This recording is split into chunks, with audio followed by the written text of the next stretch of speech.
Salut tout le monde, aujourd'hui je vais profiter d'un article publié dans l'Action automobile touristique de avril 1958 pour vous parler d'un accord qui s'est tenu entre Bugatti et Ferrari. Parce que dans la France d'après-guerre, Bugatti n'est plus que l'ombre d'elle-même, hein. Malgré tout, Bugatti va tenter de se relancer en Formule 1 et en compétition avec la Type 251, mais ce sera un échec parce qu'elle n'avait plus les moyens de ses ambitions.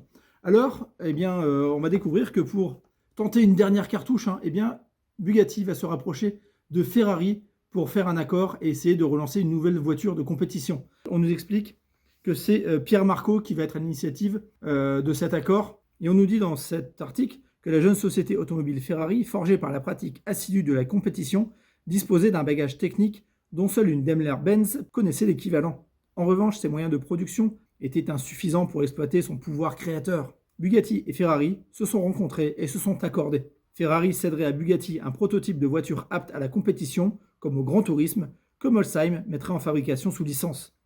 Alors l'argument qu'ils avancent, c'est qu'une Grand Tourisme Bugatti de 1500 à 1600 cm3 de cylindrée retiendrait chaque année l'attention de plusieurs centaines de clients aux USA. La balance commerciale française sortira de l'opération largement créditrice.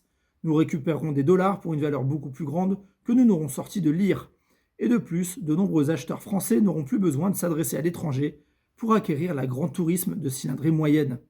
Le bon sens étant la vertu même du français, nous ne doutons pas que le problème actuel reçoive la solution qu'il mérite. Et dès lors, nous assisterons, avec une joie que le monde entier partagera, à la renaissance de la Bugatti, qui faisait partie du patrimoine français, tandis que Ferrari trouvera dans cet accord européen une occasion d'expansion qui lui était refusée en Italie. Alors, quelle aurait été la forme de ce véhicule ? Nous insistons sur le fait que nous n'en sommes encore qu'au stade de projet. Mais tous ceux qui connaissent et apprécient le dynamisme des Ferrari ne s'étonneront pas d'apprendre qu'il n'y a pas attendu la signature des accords pour se mettre au travail.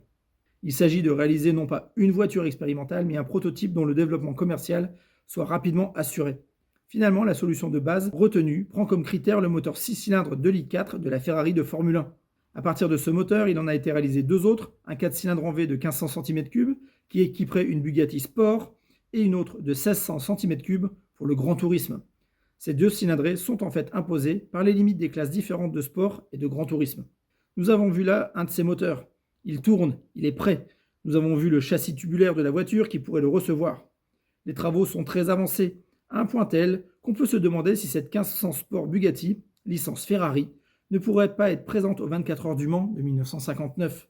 Nous ne pensons pas que cette présence soit anticipée car Ferrari avait envisagé de demander un engagement pour une 1500.